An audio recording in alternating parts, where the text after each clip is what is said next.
गोपालगंज जिला घर बा तो कोना बाट के डर बा, नया गांव तुलसिया पप्पू पांडे जी के घर बा।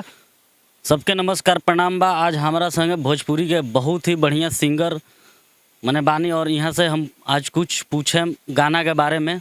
यहाँ के खाली पंडितान पर गाना गईले बनी तो नमस्कार प्रणाम बा। और मनीष मामा और मनीष भैया जौन भी हमनी के कहीं न जाए और रउआ नहीं और बड़ा खुशी भइल कि जे रउआ मिले नहीं है और हमनी से मुलाकात काफ़ी दिन बाद भइल बाटे।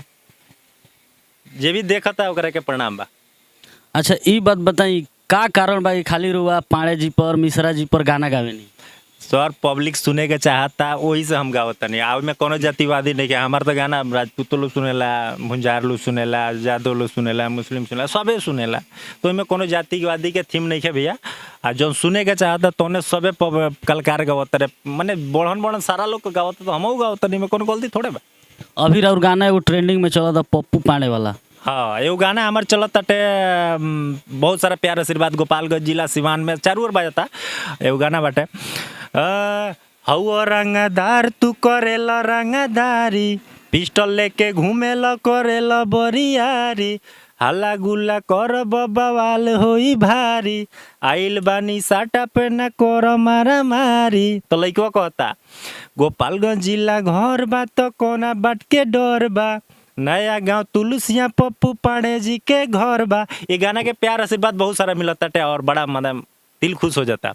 चलिए गाना तो ठीक बा लेकिन जातिवाद माने रुआ गाना गाओ तो नहीं कहाँ ले ठीक बा? अच्छा सर एक चीज बताइए हमको, बताई रुआ मैं गोपालगंज जिला गोला बनी कौन जातिवाद है? आ विधायक जी पे गोला बनी तो पप्पू पांडे विधायक के पूरा गोपालगंज बड़ा एगो अलगे नजरिया से देखेला, एगो शान के नजरिया से देखेला। तो इनमें कहीं जातिवादी नहीं है। वो तो वहाँ के विधायक बनी तो हर लोग के विधायक बनी। तो नाम वैसने उठावल जाला जेकर नाम चारों ओर वो टाइप के होक है, तो वो टाइप के बात तब न उठावल बा। अच्छा भोजपुरी में बड़ा अश्लीलता चलता, ढोड़ी चोली चलता, जातिवाद चलता, एकरा मामले में रुआ का कहे के चाहते? सर देखी पहले बात की ढोड़ी चोली जे गावत ताटे वो अपने घर में गाना बजा के सुन ली का। हम जातिवाद थोड़ा बहुत गाइले, हम ही नहीं को नहीं गाना गाइले, लेकिन हम ढोड़ी चोली कुली चड्डी बढ़िया जितना गावत तारसन कलाकार हम वही में गाना है। हम जिला जिला जिला वाला पर गाइले और रंगदारी गाना गाइले। पब्लिक हमारे को सपोर्ट करता, पब्लिक के यहीं सपोर्ट मिलत रहो एकदम।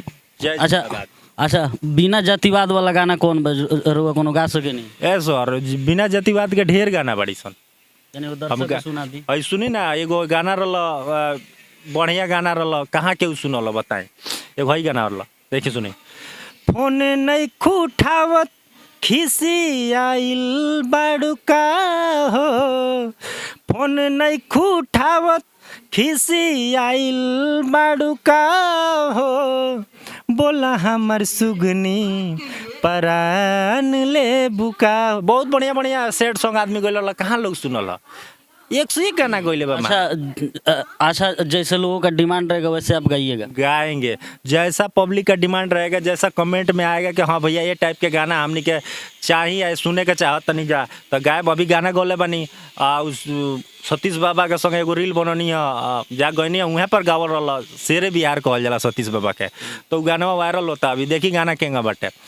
गोपालगंज में भइले जे कर जनामावा, सुन ले होइब सतीश पांडे जी के नामवा, शेर बिहार कहे जमानावा, सुन ले होइब पप्पू पांडे जी के नामवा।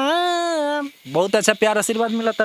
अच्छा हम चाचा पीछे बैठल बनी, चाचा से पूछे के चाहे कि चाचा के जमाना में ढोड़ी चोली जातिवाद गाना रहे कि ना रहे? बताइए चाचा।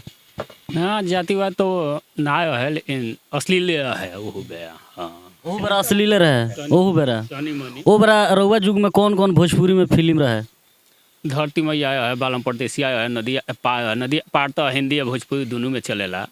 हाँ अच्छा एक चीज़ हमको बताइए, आप मीडिया वाले हैं है ना, तो एक चीज़ बताइए जो चड्डी बनियान गा रहा है उससे आप लोग नहीं पूछते हैं? हम तो जितना मीडिया लेवल सब जना के नाम जानता नहीं। वो लोग मिलेंगे तब ना हम पूछेंगे। तो आप लोग मतलब जो आदमी अच्छा कर रहा है उस पे आप लोग सवाल करते हैं, जो लोग ये सब कचड़ा मचड़ा डीजे बजा बजा के कुली कचड़ा कोइले बड़ा सा, हमनी के तो डीजे खुद नहीं संग गावत, हमनी के वेस्टर्न म्यूजिक गावत नहीं जा, आई डीजे बना बना के कुली कचड़ा कोइले बड़ा सन, जो ना गावे के जो अपना घरों में सुनिए सन गाना। हम तो चली मान के जो हम तो रंगदारी गाइले, थोड़ा बहुत मान के 2-4 गो अगर जातिवादियों गा दहनी तो का हो गइल माने आप ये सब गाना जैसे गा रहे हैं रंगदारी, तो ये सब गाना मैंने आप गा रहे हैं, उसके लिए सब लड़का आपका गाना सुन के सब एकदम कॉलर उठा के रंगदार बन रहा है। अरे उस सबको क्या कहना चाहिएगा? अरे गाना कोनो खराब नहीं है, ठीक बा, वो पवन सिंह गावत रहे, खेसारी गावत रहे, टुनटुन यादव, रितेश पांडे गावत रहे, सब लोग तो गावते बात, हमने के मीडियम कलाकार रही, वो लोग करियो तो हमने करब जा। अच्छा, वो सब जो करेगा आप भी करिएगा? करेंगे, कैसे रास्ता वो लोग दिखा रहा है तो हम भी करेंगे। माने आप चेंज नहीं हो गई? नहीं चेंज होंगे हम लोग, जो वो लोग गाएगा वो हम गाएंगे। वो भी गाएगा ढोड़ी चोली, आप भी गाइएगा ढोड़ी चोली? वो लोग गाएगा नहीं गाएंगे, ढोड़ी चोली नहीं गाता है, मतलब गाता है कम गाता है। अबे तू कहला हनु कि जैसे उ लो जोन ना, अबे तू कहला हनु कि उ लो जोन गाइलु तो हमहू गाएम, तो उ लो ढोड़ी चोली गाइलु तो तू गइबा ना? तो उतना ऊपर ना गए तो एगो लेवल न होला, एगो ना होला, एगो ना कहे का मतलब ही ना लेवल ना। आप तू बोल रहा कि रंगदारी गाएगा लोग, रंगदारी गाएंगे। हाँ तो ये बात, लेकिन रंगदारी गाएंगे, ये बात सही है। एगो गाना पवन सिंह गोले बड़े मान के उठा के गा दिल बड़े, उनकर गाना गोलू राजा गोलर लन, सिलमट पे लोर हवा कुचे लुए जान, सिलमट पे लोर हवा कुचे लुए जान, कि अपना जनुआ के हई दिलवा काहे तू रे लुए जान। ई गाना पता क्या करो, गोलू राजा पहले गोलर लन, कोई मिलियन व्यूज बा, और देखलन में मैटर देखलन कि जे ई मैटरवा बाजता सर्द रिमिक्स करके गा देला, तकरा का कहल जाई, उनको चोरा के गावत रहे, उनको जरा के गावत रहे, छोट कलकार के उठा के गा दिया। अच्छा, तू के गाना चोरा गइले बड़ा कि ना? हम देखी, हम इजाजत लेके गले बनी, ढोड़ी जो के छिल दे जौन गाना रहे, जौन राइटर रहे निर्मल योगेश बुलेट जी के गाना रहे, ठीक बा, वो उहे राइटर हमरा के लिख के देले कि जे बाबा गायब है गाना, गोपालगंज घर बा कोना बात के डर बा, टून हुआ तो हम कनी रउआ राउर लिखल गाना रउआ दे तनी हमरे के, तो हम गायब, इजाजत लगे, हम केहू के चोरा के ना गाइले। अच्छा, मान के चल कोनो छोट ब्यास गाना गा देलस, तार राइटर उ गाना के चोरा के दे देलस, तारा मालूम नहीं के, सब पहले सुन, कलाकार से तारा मालूम नहीं के कि केहू गाना गइले बा, आ राइटर पर तारा भरोसा बा, उ गाना के तू गा देल, 3 दिन बाद उ गाना पर विवाद हो गेल कि ई गाना चोरी के चोरा के तू गइले बड़ा, तो इंजाम केकरा पर लगी, तारा पर लगी कि राइटर पर लगी? राइटर पर लगी। वैसन बात हो, लेकिन वो आदमी से कॉम्प्रोमाइज कल जाए कि कहल जाए कि जोकर कमाई बा शेयर रहुए ले ली, का कल जाए, ई ना हो लगा कि जब हम दबा ठोके लगे। एकरा पहले तू का करत रहा? एकरा पहले हम एक्चुअली हम मैकेनिकल इंजीनियर हई और दिल्ली में जॉब करीले, इंजीनियरिंग करीले, लेकिन हमारा संगीत से प्रेम बा, आ संगीत से हारमोनियम पे बहुत हम रियाज उवाज भी करीले, आ ऊपर हम अपन एगो ऑफिशियल चैनल बा हिमांशु भारद्वाज ऑफिशियल, ओइ पे काम करीले, आ प्यार आशीर्वाद पब्लिक के मिलता, आ कोनो अश्लील हमरा नहीं गावेगा, जातिवादी 2-4-5 गो गा देब, लेकिन हमारा रंगदारी हैंड टू हैंड मतलब गावते रहे।